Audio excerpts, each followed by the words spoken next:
well-being, relationships, life. Improve Personal Development Radio. My name's Jill Maidment. My company is Natural Talent, and I work predominantly as an executive business coach and mentor with large companies, working with senior managers, and I also provide career transition and outplacement support and also resilience coaching. Today I'm going to talk you through how to deliver effective feedback. So people managers often find it a real challenge to know when and how to deliver effective feedback. And now, with so many people working from home, this is even more of a challenge.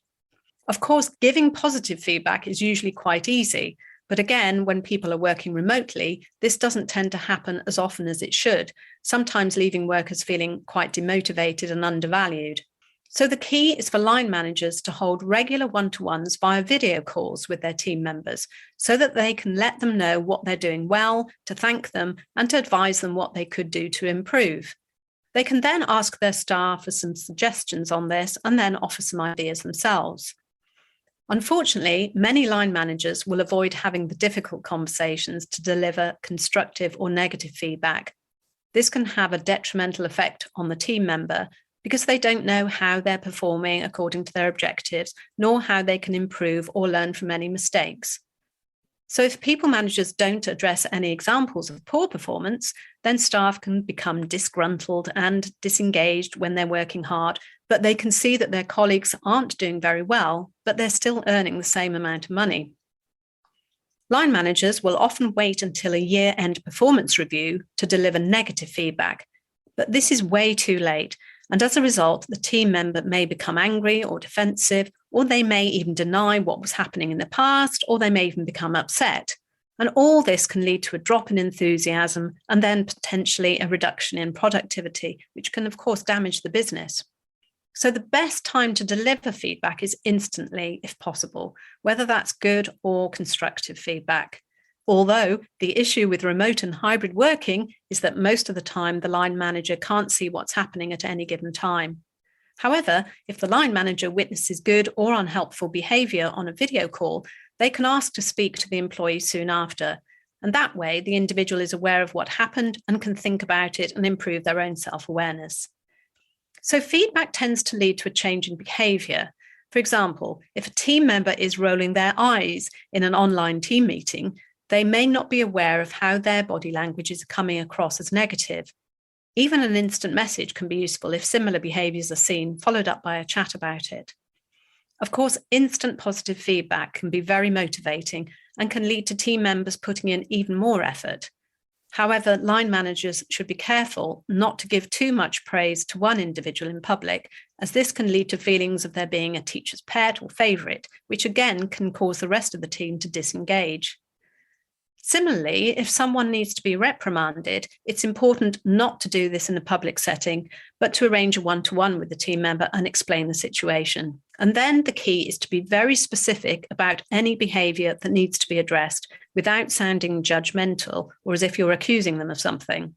So managers should use I more. For example, I saw that you rolled your eyes again on the team video call, instead of you always roll your eyes in virtual meetings.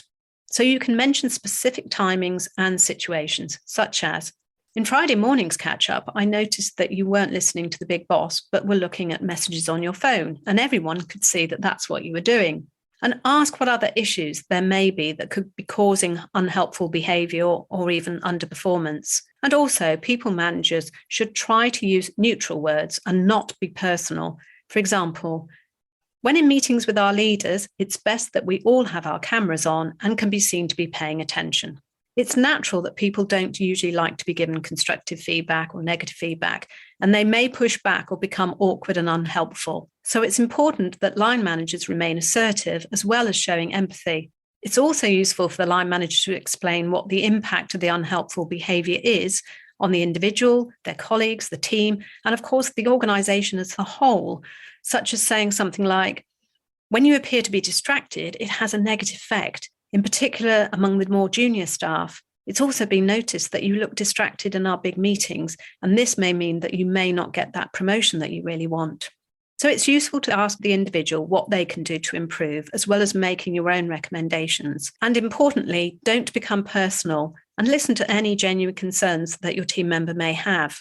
The key is to concentrate on the behaviours that can be changed and actions that can be taken to improve. It's also key to remember that if the team member has unfortunately just received some terrible news, it's best to reschedule the feedback session. And don't ever give constructive negative feedback on a Friday afternoon before the weekend or before your team member's about to go on a holiday. So once you've delivered feedback, make sure that the individual feels supported and always make a plan to follow up with a review meeting to assess progress, about within 2 or 4 weeks, for example.